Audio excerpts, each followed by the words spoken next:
नमस्कार बच्चों, आज की हिंदी पाठशाला में आप सबका स्वागत है। आज हम लोग पाठ 20 ईर्षा तू ना गई मेरे मन से पाठ का अध्ययन करेंगे। तो आइए हम सीधा पाठ की चर्चा करते हैं। ये आपको मालूम होना चाहिए कि ये पाठ रामधारी सिंह दिनकर जी का निबंध है ये।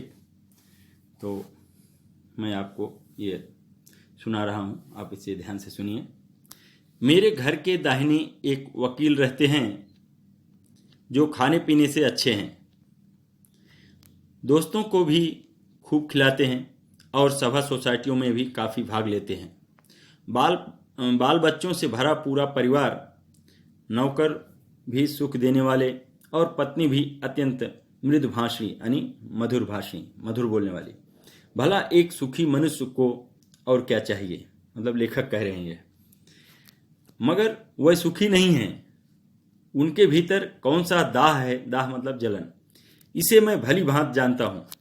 दरअसल उनकी बगल में जो बीमा एजेंट हैं, उनके विभव की वृद्धि से वकील साहब का कलेजा जलता रहता है। वकील साहब को भगवान ने जो कुछ दे रखा है वह उनके लिए काफ़ी नहीं दिखता। वह इस चिंता में भुने जा रहे हैं कि काश एजेंट की मोटर, उसकी मासिक आय और उसकी तड़क भड़क भी मेरी हुई होती।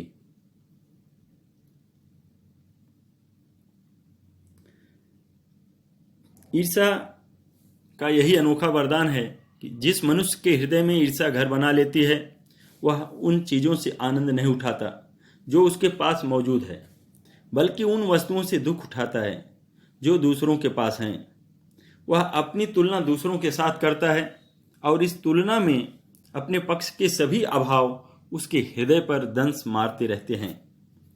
दंश के इस दाह को भोगना कोई अच्छी बात नहीं है, मगर ईर्षालु मनुष्य करे भी तो क्या, आदत से लाचार।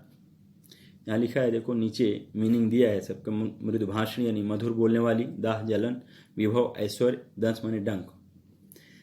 तो आगे कहते हैं कि आदत से लाचार होकर उसे यह वेदना भोगनी पड़ती है। एक उपवन को पाकर भगवान को धन्यवाद देते हुए उसका आनंद नहीं लेना और बराबर इस चिंता में निमग्न मतलब डूबे रहना कि इससे भी बड़ा उपवन क्यों नहीं मिला, एक ऐसा दोष है जिससे ईर्षालु व्यक्ति का चरित्र भी भयंकर हो उठता है। अपने अभाव पर दिन रात सोचते सोचते वह सृष्टि की प्रक्रिया को भूलकर विनाश में लग जाता है और अपनी उन्नति के लिए उद्यम करना छोड़कर वह दूसरों को हानि पहुंचाने को ही अपना श्रेष्ठ कर्तव्य समझने लगता है। ईर्ष्या की बड़ी बेटी का नाम निंदा है।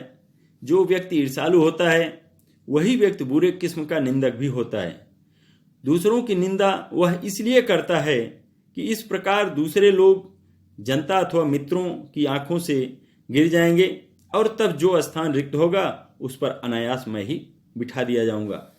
मगर ऐसा ना आज तक हुआ है और ना आगे होगा। दूसरों को गिराने की कोशिश तो अपने को बढ़ाने की कोशिश नहीं कही जा सकती।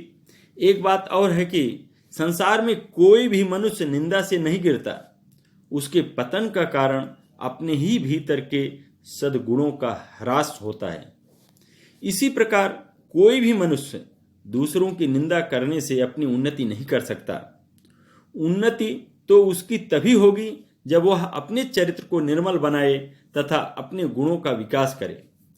ईर्ष्या का काम जलाना है, मगर सबसे पहले वह उसी को जलाती है जिसके हृदय में उसका जन्म होता है। आप भी ऐसे बहुत से लोगों को जानते होंगे जो ईर्ष्या और द्वेष की साकार मूर्ति हैं और जो बराबर इस फिक्र में ही रहते हैं कि कहाँ सुनने वाले मिलें कि अपने दिल का गुबार निकालने का मौका मिले। श्रोता मिलते ही उनका ग्रामोफोन बजने लगता है और वह बड़ी ही होशियारी के साथ एक एक कांड इस ढंग से सुनाते हैं कि मानो विश्व कल्याण को छोड़कर उनका और कोई ध्येय यानी लक्ष्य नहीं हो। मगर जरा उनके अपने इतिहास को भी देखिए और समझने की कोशिश कीजिए कि जब से उन्होंने इस सुकर्म का आरंभ किया है तब से वह अपने क्षेत्र में आगे बढ़े हैं या पीछे हटे हैं। यह भी कि अगर वह निंदा करने में समय और शक्ति का अपव्यय नहीं करते तो आज उनका स्थान कहाँ होता। चिंता को लोग चिता कहते हैं, जिसे किसी प्रचंड चिंता ने पकड़ लिया है उस बेचारे की जिंदगी ही खराब हो जाती है। किंतु ईर्ष्या शायद चिंता से भी बदतर चीज है, क्योंकि वह मनुष्य के मौलिक गुणों को ही कुंठित बना डालती है। मृत्यु शायद फिर भी श्रेष्ठ है बनिस्बत मतलब अलावा इसके कि हमें अपने गुणों को कुंठित बनाकर जीना पड़े।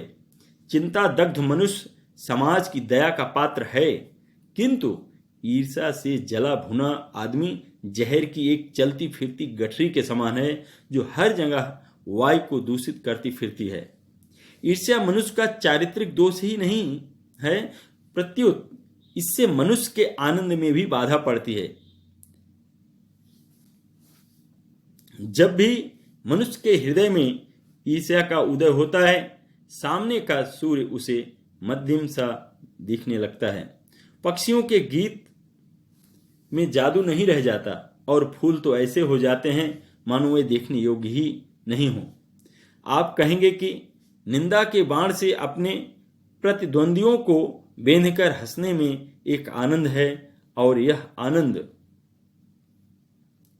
ईर्ष्यालु व्यक्ति का सबसे बड़ा पुरस्कार है। मगर यह हंसी मनुष्य की नहीं, राक्षस की हंसी होती है, और यह आनंद भी दैत्यों का आनंद होता है। ईर्ष्या का संबंध प्रतिद्वंदिता से होता है, क्योंकि भिखमंगा करोड़पति से ईर्ष्या नहीं करता। यह एक ऐसी बात है जो ईर्ष्या के पक्ष में भी पड़ सकती है, क्योंकि प्रतिद्वंदिता से भी मनुष्य का विकास होता है। किंतु अगर आप संसार व्यापी सुयश चाहते हैं तो आप रसेल के मतानुसार शायद नेपोलियन से स्पर्धा करेंगे। मगर याद रखिए कि नेपोलियन भी सीजर से स्पर्धा करता था, और सीजर सिकंदर से, तथा सिकंदर हरक्यूलिस से।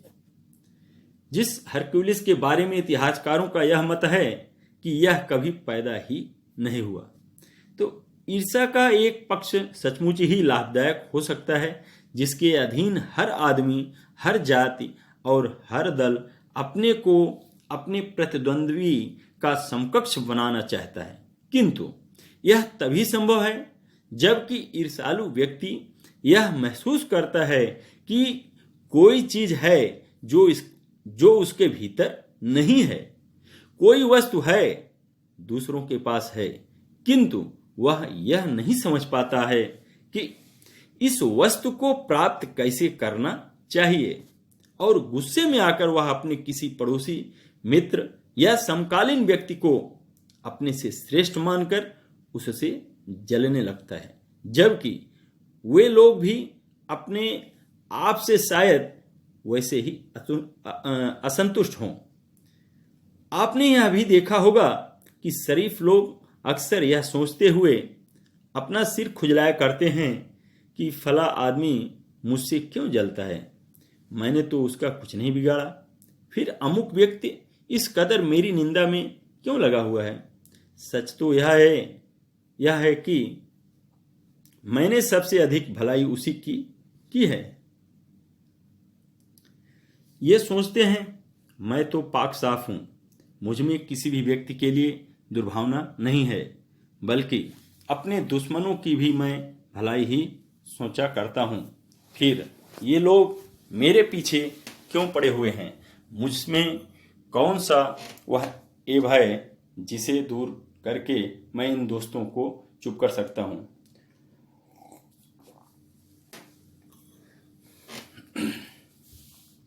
ईश्वरचंद विद्यासागर जब इस तजुर्बे से होकर गुजरे तब उन्होंने एक सूत्र कहा, तुम्हारी निंदा वही करेगा जिसकी तुमने भलाई की है। और नीत्शे जब इस कुचे से होकर निकला तब उसने जोरों का एक ठहाका लगाया और कहा कि यार ये तो बाजार की मक्खियां हैं जो अकारण हमारे चारों ओर भिनभिनाया करती हैं।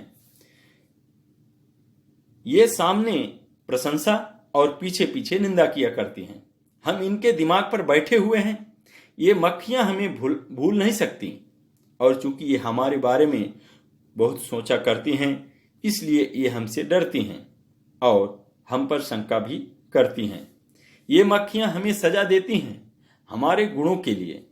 ऐब को तो ये माफ कर देंगी, क्योंकि बड़ों के ऐब को माफ करने में भी एक शान है, जिस शान का स्वाद लेने को ये मक्खियां तरस रही हैं।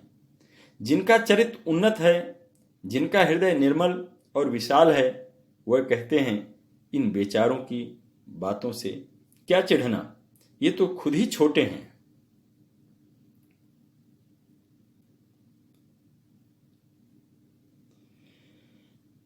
मगर जिनका दिल छोटा और दृष्टि संकीर्ण है, वे मानते हैं कि जितनी भी बड़ी हस्तियां हैं उनकी निंदा ही ठीक है, और जब हम इनके प्रति उदारता और भलमनसाहत का बर्ताव करते हैं, तब भी वे यही समझते हैं कि हम उनसे घृणा कर रहे हैं, और हम चाहे उनका जितना उपकार करें, बदले में हमें अपकार ही मिलेगा। दरअसल हम जो उनकी निंदा का जवाब नहीं देकर चुप्पी साधे रहते हैं, इसे भी वह हमारा अहंकार समझते हैं। खुशी तो उन्हें तभी हो सकती है जब हम उनके धरातल पर उतरकर उनके छोटेपन के भागीदारी बन जाएं। सारे अनुभवों को निचोड़कर नीत्शे ने एक दूसरा सूत्र कहा, आदमी में जो गुण महान समझे जाते हैं, उन्हीं के चलते लोग उससे जलते भी हैं। तो ईर्ष्यालु लोगों से बचने का क्या उपाय है? नीत्शे कहता है कि बाजार की मक्खियों को छोड़कर एकांत की ओर भागो। जो कुछ भी अमर तथा महान है, उसकी रचना और निर्माण बाजार तथा सुयश से दूर रहकर किया जाता है। जो लोग नए मूल्यों का निर्माण करने वाले हैं, वह बाजारों में नहीं बसते, वह शोहरत के पास भी नहीं रहते हैं। जहां बाजार की मक्खियां नहीं भिनकती, वह जगह एकांत है। यह तो हुआ ईर्ष्यालु लोगों से बचने का उपाय, किंतु ईर्ष्या से आदमी कैसे बच सकता है? ईर्ष्या से बचने का उपाय मानसिक अनुशासन है। देखिए, अंत में ये भी रामधारी सिंह दिनकर बता रहे हैं कि ईर्ष्या से आदमी कैसे बच सकता है। ईर्ष्या से बचने का उपाय मानसिक अनुशासन है। जो व्यक्ति ईर्ष्यालु स्वभाव का है, उसे फालतू बातों के बारे में सोचने की आदत छोड़ देनी चाहिए। उसे यह भी पता लगाना चाहिए कि जिस अभाव के कारण वह ईर्ष्यालु बन गया है, उसकी पूर्ति का रचनात्मक तरीका क्या है। जिस दिन उसके भीतर यह जिज्ञासा जागेगी, उसी दिन से वह ईर्ष्या करना कम कर देगा। रामधारी सिंह दिनकर। तो इस तरह से उन्होंने मतलब ईर्ष्या तू न गई मेरे मन से पाठ में समझाने का प्रयास किया है, और मैंने वही चीज़ आप लोगों को बताने का प्रयास किया आज इस कालांश में।